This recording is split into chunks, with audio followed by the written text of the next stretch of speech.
Okay, hey, hi, hello, everyone. Anthony Fantano here, internet's busiest music nerd. I hope you're doing well. It's time for a weekly track roundup. We are going over those tracks, a bunch that have dropped over the past week or so. My thoughts on them, positive, negative, somewhere in between. Either way, we're talking about them.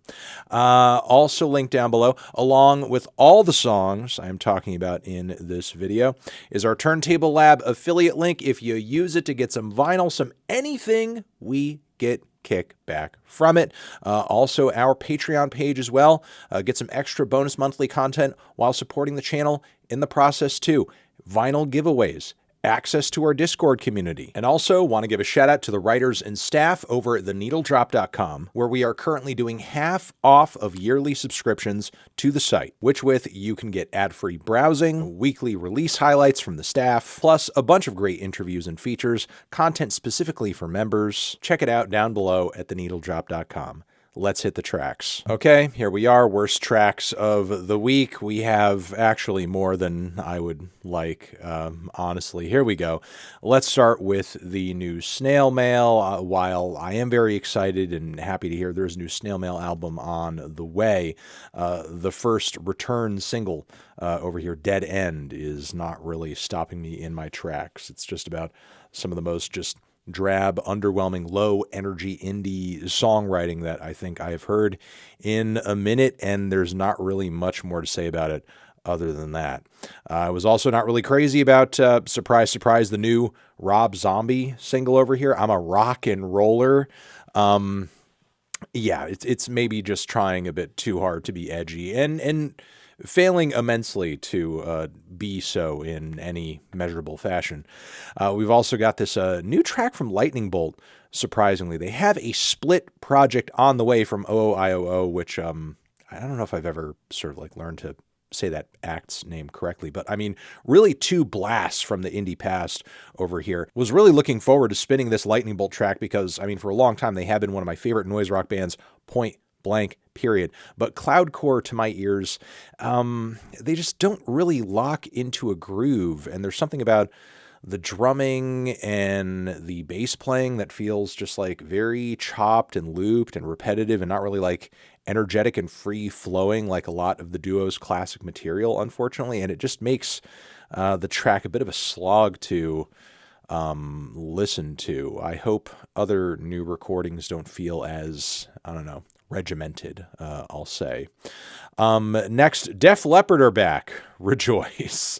Rejoice for Def Leppard. I mean, you know, I will say, for a lot of these 80s hard rock groups, hair metal groups, that sort of thing, many who have tried to release recent singles have come across sounding like very out of their element, very much a mess, very much overproduced, very much boring, very much generic.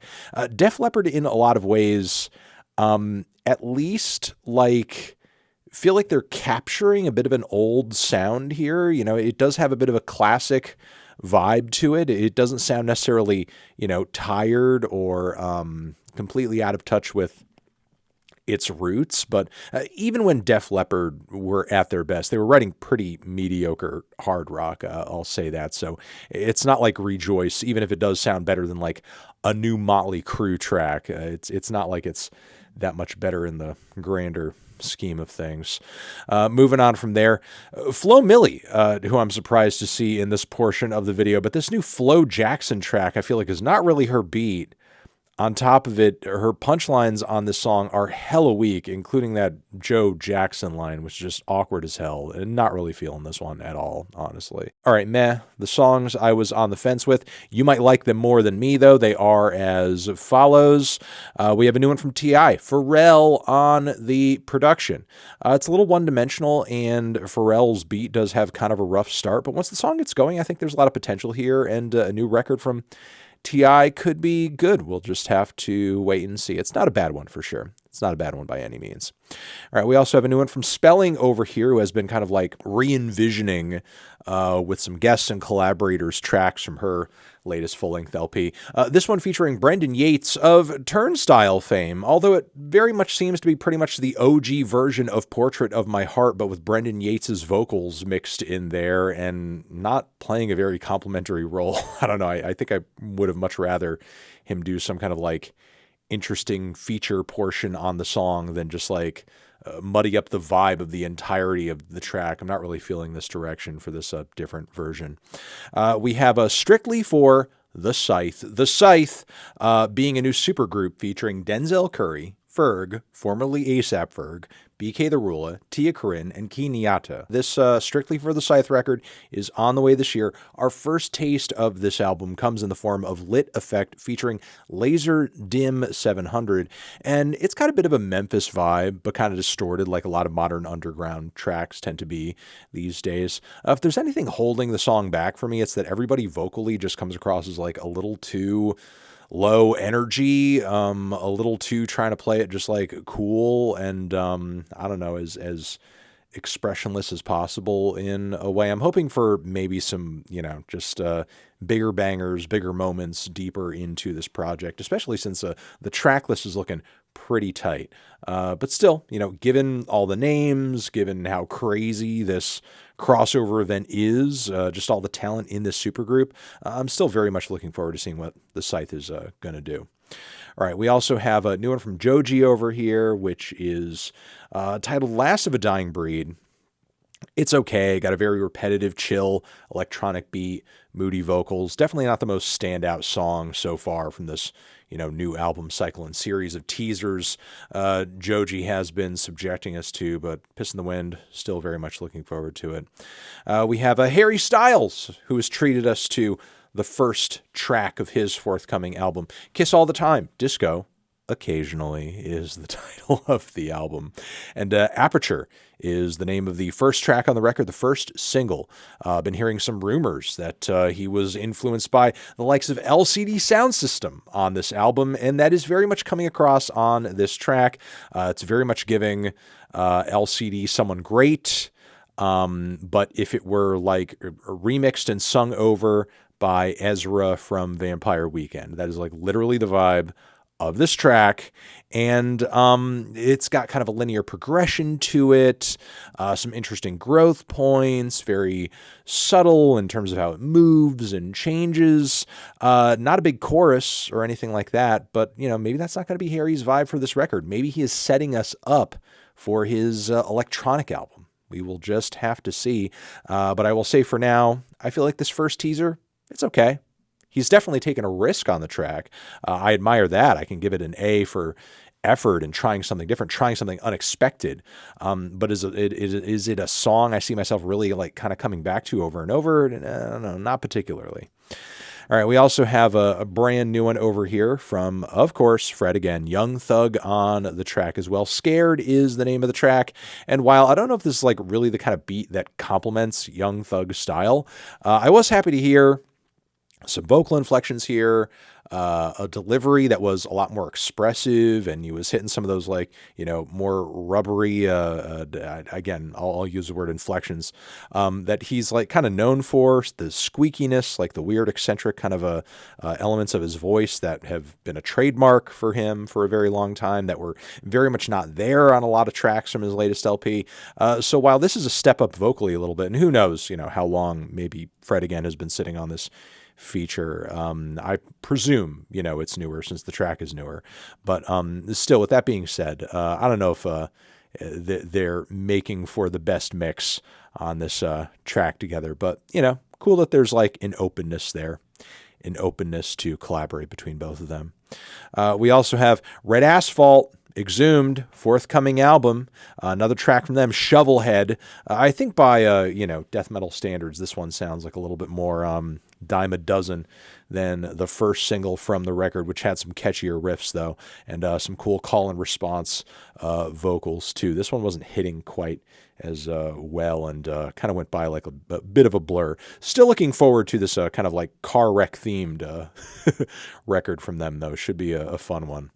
All right, we also have New one from Courtney Barnett, who's, you know, kind of like talk, sung vocals and twangy, alt-country-ish, indie garage stylings are still sounding pretty solid to this day, and have even taken on, I would say, some psychedelic influences on this new track, Sight Unseen. New album on the way from her. Shout out to Australia. Shout out to Australia. And here we are with the best tracks of the week. We've got a couple of those.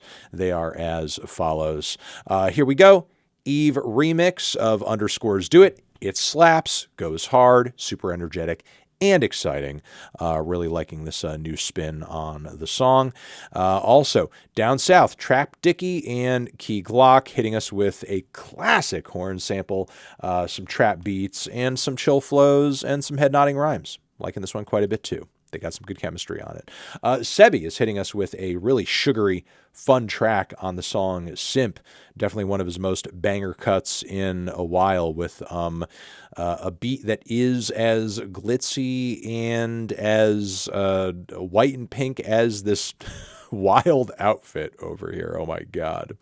And also, you know, it took me a second for this to grow on me, but this track from The Scratch, Pull Like a Dog, is like a very odd mix of metal and I would say like some country vibes a little bit, maybe some Americana, however you want to define it. It's definitely got like kind of a Midwestern rustic kind of feel to some of the guitars. And then the drummer, as it were, or the entirety of the percussion on this track is handled by, you know, like one of those like buskers wooden boxes that you're like slapping on like crazy. That's the percussion, which is crazy. Meanwhile, I got these like bellowing, crazy harmonized vocal sections that feel like something from a Mastodon song, and, you know, super distorted guitar riffs and stuff like that. It's a nutty mix, but it's a unique combination of sounds, and it's an exciting performance. I'll say that, even if like the percussion comes across maybe like a little bit too dry. I am excited to hear more from this band. I mean, who knows? Maybe this will be the one song from them I like, but hopefully digging deeper into their upcoming album, I'll enjoy more. Fingers crossed. But yeah, shout out to The Scratch. Very interesting what they're doing with Pull Like a Dog. All right, a couple more. Jessie Ware is back. I could get used to this. Cool new track from her. It's sleek. I would say it's a little less overproduced than a lot of songs from her last record, which I liked. The instrumentation and the vocals feel a bit more live, not quite as touched up. And yeah, you know, really going straight ahead again, diving just head first into some classic disco vibes. But Jessie, I would say vocally is kind of almost hitting us with some runs and some you know, melodic licks that feel like what she was making her career on originally when she was kind of breaking out, working with acts like Disclosure and stuff like that. Some of her older vocal stylings I feel like is you know, what this song is indicative of here, which I feel like is cool. You know, hearing that melded a little bit with, you know, some of the disco flavors she has kind of called her bread and butter lately, I think is a, you know, cool way to reinvent herself. So wondering if that's going to happen further on other tracks. We'll just have to wait and see. But still, I Could Get Used to This is most definitely a single I could get used to. We also have James Blake. Brand new album on the way, Death of Love, first track. It's stripped back, it's skeletal, it's beautiful, it's haunting, just like we would expect from none other than James here. Beautiful cut, wonderful cut. The subterranean bass, the wonderful and dazzling, but still strange and kind of harrowing, pinched lead vocals, and the keys, just everything about it is enchanting, but there's like a darkness there, a seriously intense darkness that I feel like we haven't heard in James's songwriting in a minute. So looking forward to hearing if that kind of pervades the rest of the record. We'll just have to see. And finally, want to give a shout out over here to Honey Dijon, Slight Work, a great club bop with none other than Bree Runway on the track, delivering a really awesome verse. Lots of charisma, great beats, fantastic vibes all around. And that is going to be it for the weekly track roundup, everybody. Hopefully you got some good recommendations out of this video. And yeah, I'll just see you for the rest of this week with more reviews, more everything that we do per usual over here on this channel. Anthony Fantano, weekly tracks, forever.